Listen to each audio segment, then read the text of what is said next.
Yo, what's up, team? It's NBA Playoff Friday, and the books might have messed up again. Today, I got 3 player props for you that are all showing an 80% hit rate over the last 10 games. We're talking about Josh Hart, under on his rebounds, Stephon Castle, over points, VJ Edgecombe, under on assists. And the crazy part is, all 3 of these lines are being priced like the books are still using old numbers instead of what these players are actually doing right now. So don't skip this video because the last one is one of those quiet props nobody's talking about. But the data is screaming. Let's cash. All right, before we jump into today's cards, a quick recap from yesterday. Play of the day went 1-1. Free plays went 2-1, so another profitable day on the free side. VIP also went 2-1, which is exactly why I keep telling y'all we're not chasing hype. We're attacking numbers before the books fully adjust. So overall, yesterday was another solid day for the team. And if you want my full card, late swaps, strong edges, and premium VIP plays, I've still got the dollar VIP special running right now for this weekend. That gives you access to premium plays for 3 days. Player props, best bets, and the plays I'm personally attacking. Also, don't forget, use the code NIGHT10 on Novig, or better, send me a screenshot and I'll comp you a free month of VIP. Novig has some of the best lines in the industry. Better has strong promos. And pick it. This is where you track your bets. Now, let's get into today's 3 plays. First play on the board, we got Josh Hart, under 9.5 rebounds. This is one of those lines where the name and reputation are doing more work than the actual recent production. Everybody knows Josh Hart can rebound. For a guard, a wing, he's one of the better rebounding players in the league. He crashes hard, he plays physical, and he's always around the ball. But the question is not, can Josh Hart rebound? The question is, does he get to 10 rebounds tonight? Based on the recent data, I don't think so. Hart has gone under this number in 8 of his last 10 games, which gives us an 80% hit rate. His recent rebound totals, if you look, you got 1, 4, 14, 13, 9, 9, 5, 5, 8, 7. The 2 games that beat this number were both spike games against Atlanta, where he grabbed 14 and 13. But outside of those 2 games, he has not reached double-digit rebounds once. That matters, because this line is sitting at 9.5, which means we need him to get 10. Not 8, not 9. He needs double digits. And lately, he's been living in that 5 to 9 rebound range.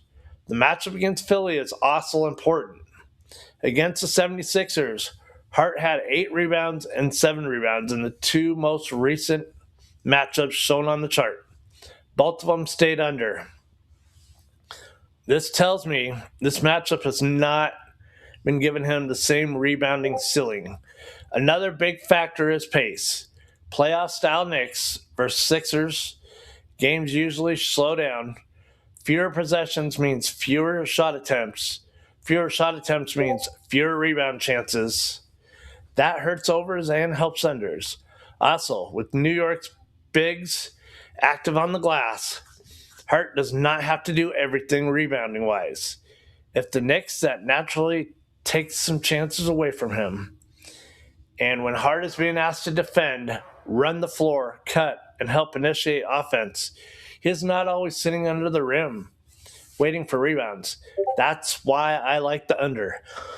This is not me saying Josh Hart can't rebound. This is me saying the line is too high based on his recent role, recent results, and the specific matchup.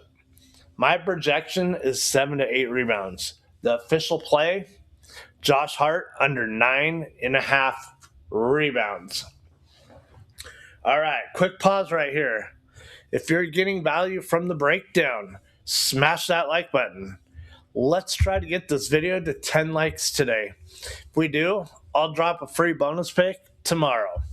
Also, comment below which play you like the most. Hard under, castle over, or edge cub under. Now, let's get into the play that might have the most upside on this card.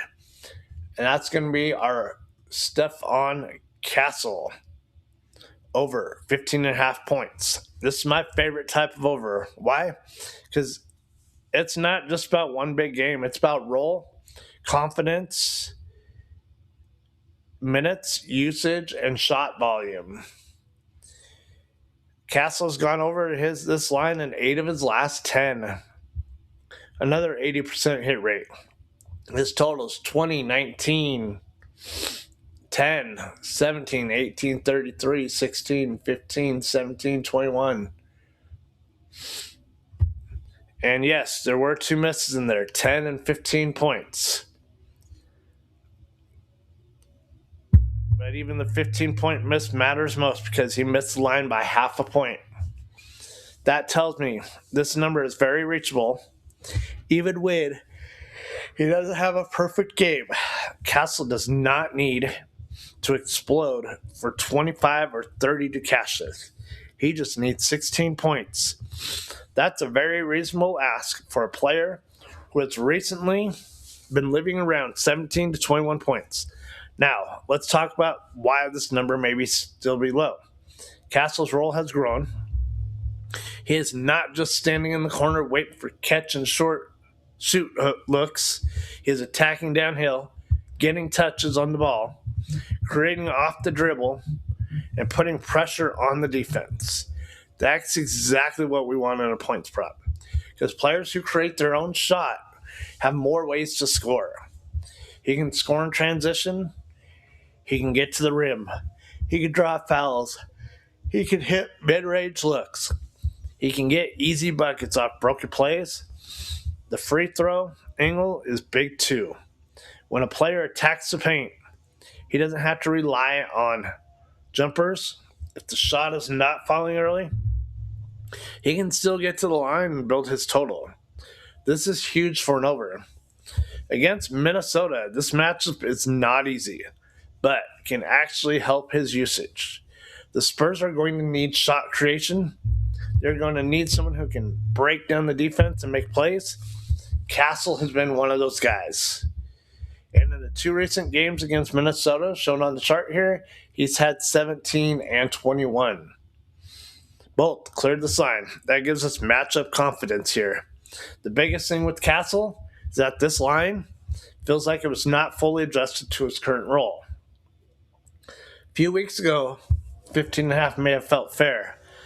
But now, with his confidence and usage trending up, that number should probably be closer to 17.5.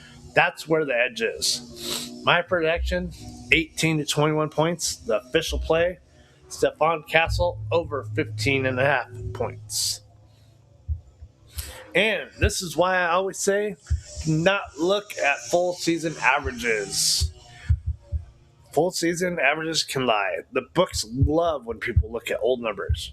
What matters right now is who's getting more minutes, who's getting more usage, who is taking more shots, and who is trusted late in the game. Castle checks those boxes. Now, the final play is not flashy, but it may be one of the cleanest reads on the board.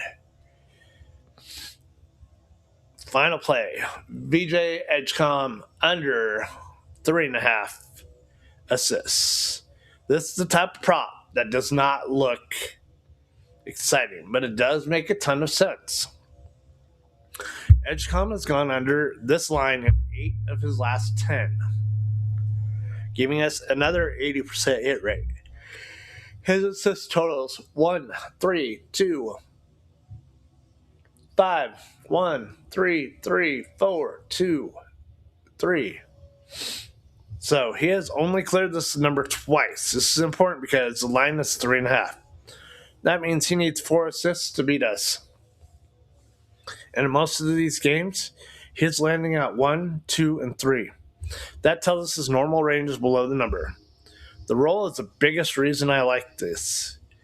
Edgecombe is not being used like a true point guard or primary facilitator. He can pass, but his main role is not to run the entire offense and create easy shots for everyone else. He is more of a scoring wing guard who attacks, cuts, spaces, and makes secondary reads. That matters for most assist props because to get 4 assists, you usually need consistent on-ball reps. You need offense running through you. You need teammates hitting shots. And you need enough possessions where you are the decision maker. I don't think that is his role tonight. Against the Knicks, this under makes even more sense. New York is physical. They slow games down. They force more half-court possessions. They make you work late in the shot clock. That hurts his assist overs. It limits transition. It limits easy drive and kick chances. It limits the quick ball movement. It forces tougher shots. And remember, assists are teammate dependent. Edgecombe can make the right pass, but if the teammate misses, it does not count. That is why unders can be valuable when the role and matchup both line up. In his recent game against New York, he finished with 2 and 3 assists. Both stayed under this number. That is exactly the range I expect again tonight. My projection is 2 to 3 assists. The official play, VJ Edgecombe, under 3 and assists. So, all right. Final recap, folks. Here is the official plays.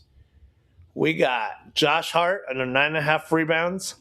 Stephon Castle over 15.5 points. VJ Edgecombe under 3.5 assists.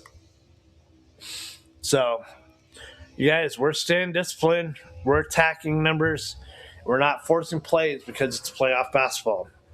And if you want this full VIP card for today and this weekend, grab the $1 VIP special while it's still live.